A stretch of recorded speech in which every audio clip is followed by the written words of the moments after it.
नमस्ते, मैं हूं हर्षित और मेरे साथ है विवेक और आज हम बात करेंगे बिहार चुनाव पर। बिहार चुनाव में लगभग 4 से 5 महीने का, लगभग ज़्यादा से ज़्यादा 6 महीने का वक्त बचा होगा और आज बात होगी बिहार चुनाव की। बिहार में कावा।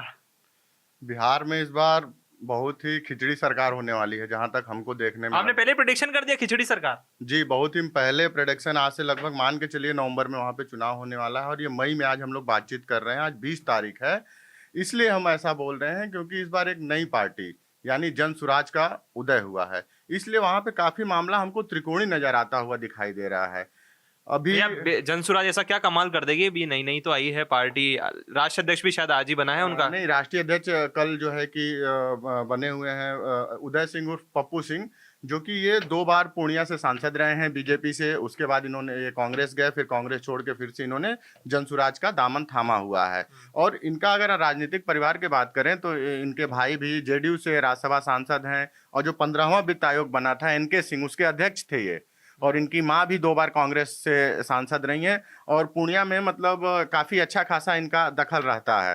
तो इस बार का जो चुनाव है, इंडिया गठबंधन, एनडीए और प्लस जन सुराज, ये 3 पार्टियों में काफी तगड़ा मुकाबला देखने को मिलेगा। जैसे यूपी में होता है अपने, जैसे यूपी में मायावती, अखिलेश की पार्टी, समाजवादी पार्टी और तीसरा बीजेपी, ये तीनों पार्टियों में काफी टक्कर देखने को मिलती है। जो कि पिछली बार बीएसपी ना के बराबर सिर्फ एक सीट जीत पाई थी। इससे पिछली बार भी 2020 में जब बिहार विधानसभा का चुनाव हुआ था तो उसमें इंडिया गठबंधन तो अभी बना है, मतलब आरजेडी के साथ कांग्रेस और लेफ्ट की पार्टियां मिलकर चुनाव लड़ी थी, जो काफी तगड़ी फाइट एनडीए को दी थी। हम आपको आंकड़े बता देते हैं। 2020 में बीजेपी जो है कि 110 सीटों पे चुनाव लड़ी थी और 74 सीटों पे जीत दर्ज करी थी, जिसमें उसका वोटिंग परसेंटेज 19.46 था। वहीं जेडीयू का 115 सीटों पे चुनाव लड़ी थी, लेकिन उसका स्ट्राइक रेट बहुत ही खराब था और सिर्फ 43 सीटों पे ही चुनाव जीत पाई थी। इसका एक कारण और बता देते हैं। पिछली बार रामविलास पासवान की पार्टी, जो है कि चिराग पासवान ने जेडीयू के खिलाफ सब जगह कैंडिडेट उतार दिए थे। इस वजह से नीतीश कुमार को काफी नुकसान देखिए ना उठाना विवेक पड़ा। जी, बिहार गजब है, गजबे बिहार कहता ना, गजबे बिहार।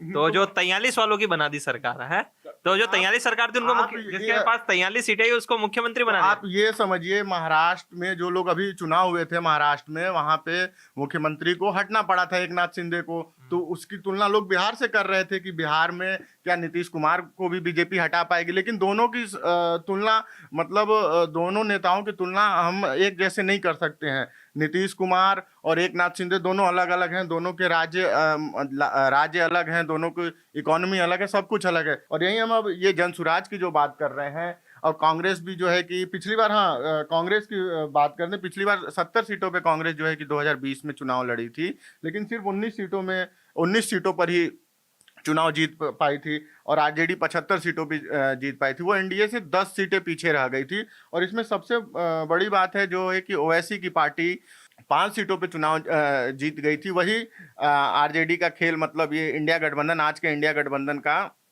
खेल इन्होंने बिगाड़ दिया था। इंडिया गठबंधन, आप हम एक लिहाज से और बता देते हैं कितना महत्वपूर्ण है।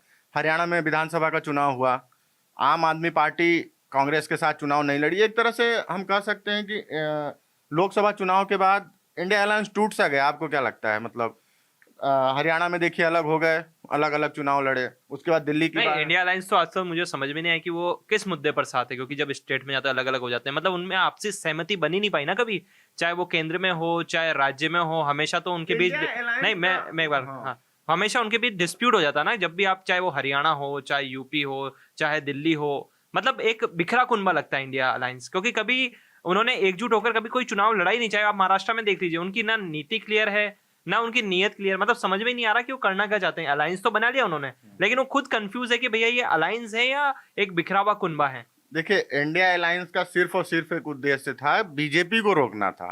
ठीक है, और उसका कोई उद्देश्य नहीं था। जैसे एक समय कांग्रेस को रोकने के लिए सब जनता दल वगैरह बनी थी कि कांग्रेस को रोकना है, तो इसी तरह इस समय मौजूदा दौर में इंडिया अलायंस का तो मतलब वो है। तो अपने ही लोगों को रोक रहे हैं ना, दिल्ली के अंदर उन्होंने कहते हैं कि तो कांग्रेस ने आम आदमी पार्टी को रोक लिया। नहीं, वो तो बात आपकी बिल्कुल सही है, लेकिन इससे वो समझ नहीं पाए। हरियाणा में नुकसान हो गया उनको, दिल्ली में नुकसान हो गया, वहीं महाराष्ट्र में तो एक साथ लड़े, प्लस एनसीपी जो अजित पवार थे वो चले गए, तो वहां पे भी नुकसान हो गया। तो यही यहाँ पे ये देखना है कि क्या बिहार में ये एकजुट होकर लड़ते हैं, क्योंकि जो है कि कांग्रेस जो है कि पिछली बार स्ट्राइक रेट कम था, तो राजद जो कि लालू यादव बहुत सधे हुए नेता माने जाते हैं, वो बहुत ही सीट जो है सोच समझ के देंगे। तो इसलिए कन्हैया कुमार नौकरी दो पलायन रोको यात्रा निकले। और राहुल गांधी भी जनवरी से 5 महीने में उन्होंने लगभग 5 बार यात्राएं इस साल वो बिहार की हैं। इतना तो रायबरेली ना गए हो जहां से वो सांसद हैं। तो इससे आप अंदाजा लगा लीजिए कि मतलब एक तरह से कांग्रेस सक्रिय सिर्फ इसलिए है कि हम 70 सीटें ले लें बिहार में। वो मतलब ज्यादा जीत हार का तो वो आरजेडी पे ही निर्भर रहेगा, लेकिन वो अपनी जो 70 सीटें हैं उसको वो लेना चाहती है। वहीं लालू यादव जो है कि इन 70 सीटें कांग्रेस को देना नहीं चाहते हैं। हम गठबंधन की बात कर लेते हैं। एनडीए गठबंधन में अगर हम बात करें तो एनडीए गठबंधन के लिए भी इतना आसान नहीं है। अगर नीतीश कुमार नवंबर तक रहते हैं तो, अभी तक हैं तो उस हिसाब से हम बता रहे हैं आपको। एनडीए में बीजेपी है, जेडीयू है, एलजेपी है, रामविलास पासवान वाली है, हिंदुस्तान आवामी मोर्चा है, राष्ट्रीय लोक मंच है। मतलब लगभग मुख्य रूप से 5 पार्टियां हैं। और मुकेश सहनी जो कि सन ऑफ मल्लाह कहा जाता है, उनकी भी स्थिति कुछ अभी समझ में नहीं आ रही है कि वो इधर रहेंगे या उधर चले जाएंगे। जीतन राम मांझी ने कही दिए हैं कि हम 30-40 सीट लेंगे। अब 243 सीट में अगर जीतन राम मांझी को 40 सीट दे दिया जाए तो फिर और पार्टियां कहां से इसमें चुनाव लड़ पाएंगी? 243 सीटें ही हैं। तो आप तो कह रहे हैं कि बिहार में कंफ्यूजन ही कंफ्यूजन है, सॉल्यूशन क्या है फिर इसका? सोल्यूशन हम लोग चर्चा कर रहे हैं। सोल्यूशन तो जाके फाइनली अक्टूबर नवंबर, अभी परसों की बात, बीते 2 दिन पहले की बात है। नीतीश कुमार जो है कि चिराग पासवान नीतीश कुमार से मिले हैं। सीट शेयरिंग पे कुछ बात तो हुई है, लेकिन अभी तक कुछ बात सामने नहीं आई है कि मतलब कितनी सीटों पे क्या बात हुई है। लेकिन बीजेपी जो है कि पिछली बार, इस बार बीजेपी चाहेगी कि जेडीयू को हम कम सीटें दें, लेकिन जेडीयू की तरफ से भी ये रहेगा कि हम जितनी 115 सीटों पे चुनाव लड़े थे तो हमको उतनी सीटें। चलो आखिरी बात कर लेते हैं प्रशांत किशोर के ऊपर। प्रशांत किशोर की जो पार्टी है जन सुराज पार्टी, उन्होंने अपना राष्ट्रीय अध्यक्ष भी नियुक्त कर लिया है। वो कितना प्रभाव डालेगी इन बिहार चुनाव में?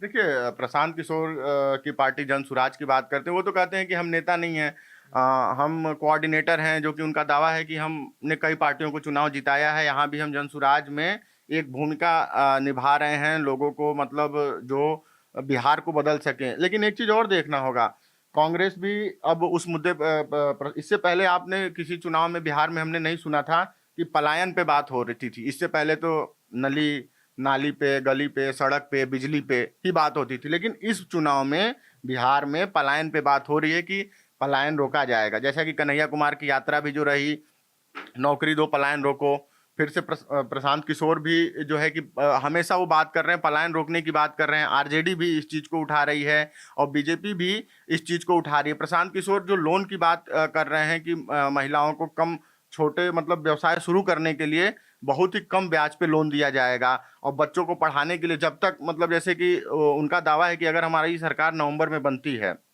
तो मतलब अचानक से शिक्षा व्यवस्था में सुधार नहीं होगा। तो जो प्राइवेट स्कूल है वहाँ पे आपको बच्चों को भेजा जाएगा, तो उसकी फीस जो है कि जनसुराज की सरकार देगी। ऐसा तो आम आदमी पार्टी भी कहती थी, और जनसुराज की हमने कई रैलियां देखी है कि जो सीटें खाली थी, कई लोग हमने इंटरव्यूज भी दिखे हैं कि औरतें, जो महिलाएं थी बिहार की, जो युवक थे, वो प्रशांत किशोर को नहीं जानते, जनसुराज को नहीं जानते। क्योंकि जब वहां पर फील्ड के अंदर जब कुछ पत्रकार गए थे, वहां पर जब रैली हुई थी, जब उनसे पूछा गया कि आप किस लिए आए हैं, कौन है, किसके लिए आए हैं, तो उन्होंने मतलब ऐसा जवाब दिया, हम तो, कोई कहता है कि हम लालू के लिए आए हैं, कोई कहता है हम नीतीश के लिए आए हैं। तो ऐसा कहा गया है। जो रैली थी उसके अंदर सीटें आधी खाली थी, और जो आधे लोग भी आए थे उसके अंदर अमूमन मतलब 20 से 30% लोग ही जनसुराज को जानते थे। उसके बाद जो लोग थे, वो ऐसा कहा जा रहा था कि वो लोग सिर्फ ऐसे आ गए थे कि चलो ठीक है, ये लालू की रैली है, नीतीश की रैली। तो मतलब जनता अभी तक पूरा जनसुराज को नहीं जानती है। मतलब ये वहां पर जो ग्राउंड में आपकी बात तो सही है। अभी नई पार्टी है, देखिए पार्टी के वो 2 साल पिछले 2.5 सालों तो फिर से उसका इम्पैक्ट कैसे होगा? जैसे आपने बोला ना कि मेरे पूरा सवाल होने दीजिए, हाँ। है ना, उसका इम्पैक्ट कैसे होगा? क्योंकि आपने बोला कि जनसुराज जो पार्टी आई है, जब उसको जानते ही नहीं है लोग अभी तक पूरे बिहार में, मतलब यूं कहते हैं ग्रामीण क्षेत्र कह सकते हैं कि जानते नहीं है। लगभग उनके पोस्टर जो है कि गांव के अंतिम छोर पे मतलब लग गए हैं। जनसुराज तो लिखा हुआ आपके गांव के, क्योंकि अभी तक कोई पार्टी, देखिए विवेक जी, कई पार्टी आई, कई आई, लेकिन जो आम आदमी पार्टी वाला, एक चीज मान सकता हूं, मैं सहमत हूं, आम आदमी पार्टी से जो पहली बार आई, उसने दिल्ली के अंदर पहली बार आते ही सरकार बना ली। उसने जो इम्पैक्ट और जो भारतीय राजनीति ऊपर कहते हैं ना, इम्पैक्ट और इफेक्ट दोनों छोड़ा उसने, कि उसने पहली बार आए अरविंद केजरीवाल, उन्होंने पहली बार के अंदर मुख्यमंत्री बने, उसके बाद लगातार 3 बार उन्होंने चुनाव जीता। एक चीज समझा देते हैं, जैसे जो मेरी समझ में अभी तक आया है जैसे पार्टियां क्या होता है कि कोई बनती हैं, जैसे कि अरविंद केजरीवाल की बात होती, ये एक आंदोलन से निकली पार्टी थी, ठीक है, बहुत बड़ा आंदोलन हुआ देश में, जेपी आंदोलन के बाद ये बहुत बड़ा आंदोलन हुआ था, तो ये इस आंदोलन से पार्टी निकली। और जैसे कि पिछली बार बिहार में एक पुष्पम प्रिया जो आई पार्टी बना ली, तो आप ये चुनाव नवंबर में, आप आके सितंबर में पार्टी बनाएंगे तो आपका कोई प्रभाव ज्यादा नहीं मैं पड़ेगा। नवंबर सितंबर की बात नहीं कर रहा हूँ, पहले पार्टी की प्रभाव, मेरी बात आप नहीं, मेरा समझिए। पहले एक बार पूरा सवाल सुनिए आप आराम से, एक धैर्य से पूरी बात होने दीजिए, उसके बाद है ना। तो मैं आपसे ये सवाल कह रहा हूँ कि मैंने जो आम आदमी पार्टी का जो पूछा था सवाल कि ऐसी पार्टी जिसने इम्पैक्ट और इफेक्ट दोनों छोड़ा है भारतीय राजनीतियों पर, पहला सवाल तो ये। और उसके अलावा कई पार्टियां आई और कहीं गई, वो हाशिए पे चली गई। हाँ, हालांकि आप कह सकते हैं कि जो छत्रप होते हैं, जो रीजनल पार्टियां, उन्होंने इम्पैक्ट छोड़ा, लेकिन जन स्वराज अभी अभी आई है। और जिस तरह का मतलब ग्राफ देखा गया कि कई लोग नहीं जानते हैं, फील्ड में कई पत्रकार गए हैं, बात करी है महिलाओं से, उस तरह से प्रशांत किशोर को नहीं जानते जिस तरह से लालू को जानते। लालू ने आंदोलन करा था, नीतीश जेपी आंदोलन से निकले हैं, बड़े बड़े लोग हैं ये, जेपी आंदोलन से लालू निकले हैं, नीतीश कुमार निकले हैं, इन्होंने एक बड़ा ऑरा क्रिएट किया। उस तरह का ऑरा मैं कहना चाहता हूं कि प्रशांत किशोर का जो इम्पैक्ट है वो अभी तक बिहार में नहीं छोड़ पाए वो। देखिए, मेरे कहने का मतलब वो है, जैसे कि वो पिछले, हम बात कर रहे हैं जैसे कि 2.5 साल से वो पैदल यात्रा चल रहे हैं। पिछले 2 अक्टूबर को यानी 2024 में उन्होंने पार्टी का अनाउंस किया कि ये जन स्वराज पार्टी रहेगी, ठीक है। उनका कहने का मतलब ये है कि वो लगभग आधा बिहार जो है कि उन्होंने पैदल यात्रा की हुई है। तो उनका जो है कि हमने लोग मेरे साथ कन्वेंस हुए हैं, कुछ लोग मेरे साथ जुड़े भी हुए हैं, और सबसे ज़्यादा शायद वो सदस्य होने का भी दावा कर रहे हैं कि मेरे साथ ये जितने भी पार्टियां हुई हैं वो दावा कर रहे हैं। और जो पिछली बार बिहार में जो उपचुनाव हुए थे उसमें उनको 10% वोट मिले हैं। उस आधार पे उनको कहना है कि इतने प्रतिशत वोट पाने में यहाँ पे बीजेपी को 20 साल लग गए और हमको सिर्फ 10 या 15 दिन सिंबल मिला था। स्कूल का बैग उनका सिंबल था।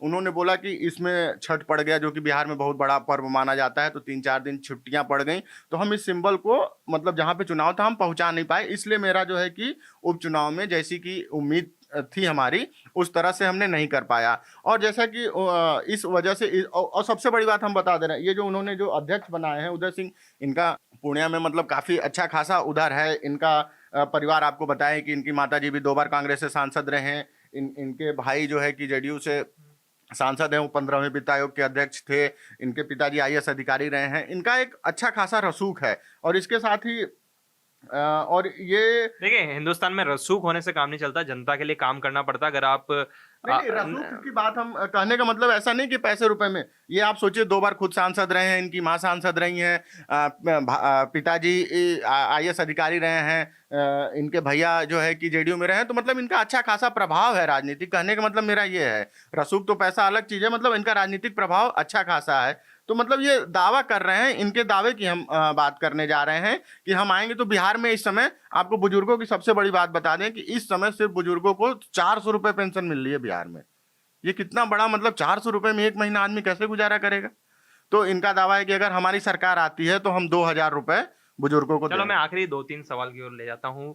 सबसे पहला सवाल है कि जो आपने बोला था ना, सिंबल नहीं पहुंच पाए, है ना, सिंबल नहीं पहुंच पाए, तो आपने कहानी जरूर सुनी होगी, एक लोमड़ी होती है, वो अंगूर। ये हमने नहीं बोला कि ये प्रशांत नहीं नहीं नहीं, किशोर मैं आपके माध्यम से जो हाँ। मैंने आपसे बात सुनी, मैं उसी पे ही जा रहा हूँ। मेरा कहने का मतलब ये है कि आपने सुना था ना कि लोमड़ी का अंगूर नहीं मिले तो क्या बोलती है, अंगूर खट्टे हैं। हाँ, एक चीज बहाना मतलब, हाँ, है ना, हाँ। अंगूर खट्टे हैं, तो बहाना बना, जब बहाना बनाया जाता है ना, जब लगता है कि यार हम जीत नहीं पाएंगे या हम सामने वाली पार्टी से compete नहीं कर पाएंगे, तो फिर क्या इस तरह के बहाने बनाए जाते हैं, नहीं सिंबल नहीं पहुंचा, तो एक बहानेबाजी कह सकते हैं कि, हालांकि मैं कितना सही हूं मुझे नहीं पता, मैं गलत भी हो सकता हूं, हाँ, ये लेकिन तो अभी है ना, देखिए, अभी तक का मैं उनके ऊपर कोई टिप्पणी नहीं कर रहा हूं, पर इस तरह के बहाने राजनीति में बनाए जाते हैं, क्योंकि जब सामने वाले को लगता है नहीं कि यार मेरा कमजोर नहीं, पक्ष है तो मैं चुनाव में उतरू ही नहीं। ये तो बात, और वो लोकसभा में भी उन्होंने अपने कैंडिडेट नहीं उतारे इनके थे। साथ एक फायदा ये हुआ है कि आरसीपी सिंह, ये दोनों लोग जो है कि मिलकर 2015 का चुनाव बहुत ही क्रूशियल माना जाता है बिहार में। ये दोनों मतलब आरसीपी सिंह और प्रशांत किशोर ने मिल के जो है कि जेडीयू को बहुत ही अच्छी मतलब जीत दिलाई थी। तो आरसीपी सिंह भी जो है कि अपनी पार्टी बनाए हैं और अपनी पार्टी का विलय इन्होंने जन स्वराज में कर दिया है। तो इस आधार में देवेंद्र यादव हैं, इनके साथ कई मतलब जो पुराने नेता हैं वो मतलब जेडीयू आरजेडी से ही निकले हुए हैं, जुड़े हुए हैं। उनका भी यही कहना हुआ, उनका भी इसी आधार पे वो भी दावा कर रहे हैं कि हम मतलब एक त्रिकोणी मुकाबला जो है कि आपने, हमको जो लग रहा है कि त्रिकोणी मुकाबला जो है कि देखने को मिलेगा बिहार। चलिए ठीक है, बिहार चुनाव नजदीक है, 5-6 महीने के अंदर बिहार में चुनाव होने वाला है। नई पार्टी भी आई है बिहार की राजनीति में, जन स्वराज पार्टी, जो जिसके प्रशांत किशोर कह सकते हैं कि संयोजक है। देखिए, जो ये संयोजक बोलते हैं, ये संयोजक इससे पहले जो संयोजक रहते थे तो ये कभी पर्दे पे नहीं आते थे। किसी भी पार्टी के लिए आपने देखा होगा काम करते थे तो इनकी भूमिका नहीं रहती थी। मतलब ये पर्दे के पीछे रहते होंगे कि आप मान लीजिए पार्टी के अध्यक्ष हैं तो आपको बोल दिया यहाँ रैली करनी है तो आपका काम है। लेकिन इस बार ये प्रेस कॉन्फ्रेंस से लेके टिकट बंटवारे से लेके मतलब सब कुछ ये मतलब सामने जो भी करना रह रहा है मतलब ये सामने दिखते हैं। मनोज भारती कार्यकारी अध्यक्ष थे लेकिन वो इनके बगल में बैठे रहते थे। बस वो मतलब जब प्रेस कॉन्फ्रेंस शुरू होती थी तो बस एक दो लाइन बोल के ये माइक जो है किसी प्रशांत किशोर की तरफ दे देते थे। अब बिहार चुनाव नज़दीक है, लगभग 5-6 महीने का समय बचा है बिहार के चुनाव में। अब एक नई पार्टी आई है, जन सुराज पार्टी। प्रशांत किशोर लगभग 2 साल से बिहार के अंदर रैली भी कर रहे हैं, वो गांव-गांव तक जा रहे हैं। लेकिन बिहार बहुत गजब है, कहता है ना गजबे बिहार। बिहार के अंदर 243 सीटें, लेकिन पिछली बार जो बिहार ने जो मुख्यमंत्री बना नीतीश कुमार को, उन्होंने सिर्फ 43 सीटें हासिल करी थी। 43 सीट वाला मुख्यमंत्री बन गया था। अब ये आने वाले समय में देखना दिलचस्प होगा कि बिहार की जनता किसको चुनती है। फिलहाल बिहार के अंदर चुनाव है और बिहार का ये चुनाव काफी रोमांचक होने वाला है। आप देखते रहिए न्यूज़ 18।